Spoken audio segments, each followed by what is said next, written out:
The 330H kit comprises the tool shaft and handle, the texturing cutter we were using earlier, and 3 sizes of spiralling cutters. These are referred to as being 2, 4 and 6 mm.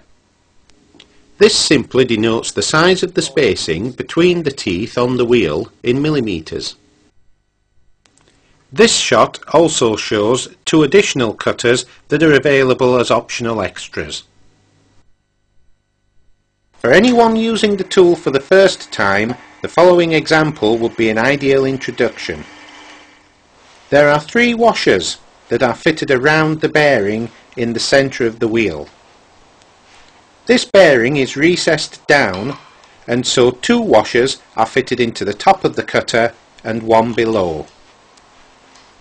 Once in place on the tool shaft, these are held in place by the Allen head bolt.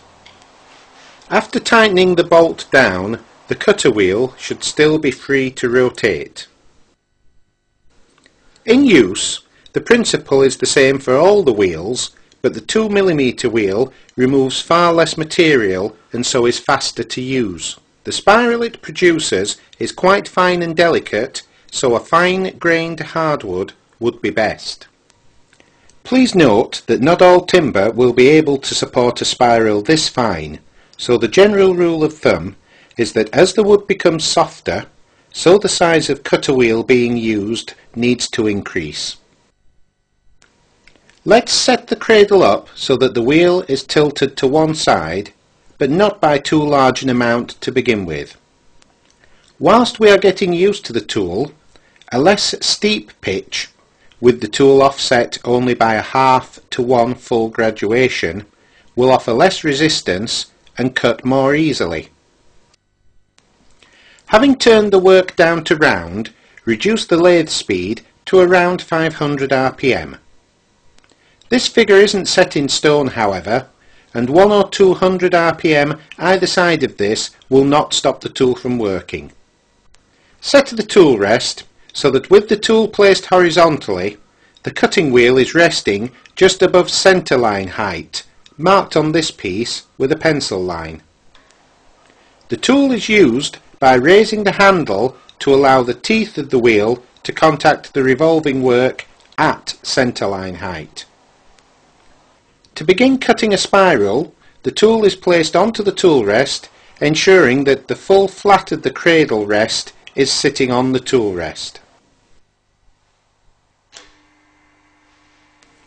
Cutting starts as the tips of the teeth contact the wood at centre height.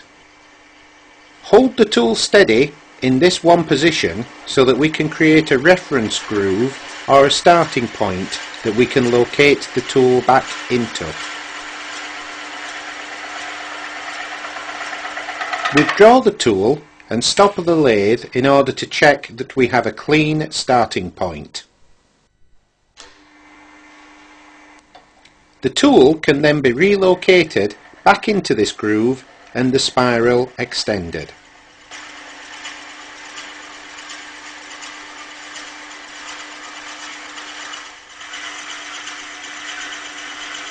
Lift the handle again until the cutting point is felt, and then move the tool steadily along the wood.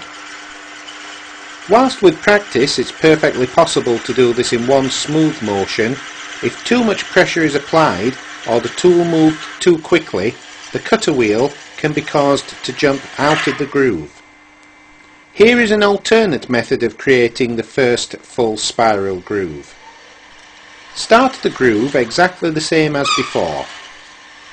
Now move the tool handle slightly to one side. Whilst holding the cutter wheel in the starter groove, swing the handle back to a central position, moving the wheel slightly further along the workpiece.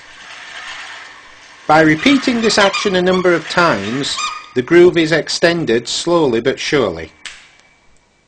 This groove will not be to the full depth of the cutter, and it will be necessary to run the tool across the groove several times more until the full depth of the spiral is created. By angling the cutter wheel to the left and the right of the centre point, spirals can be created that slope in opposite directions. With a close-grained hardwood, they can even be superimposed one over the other.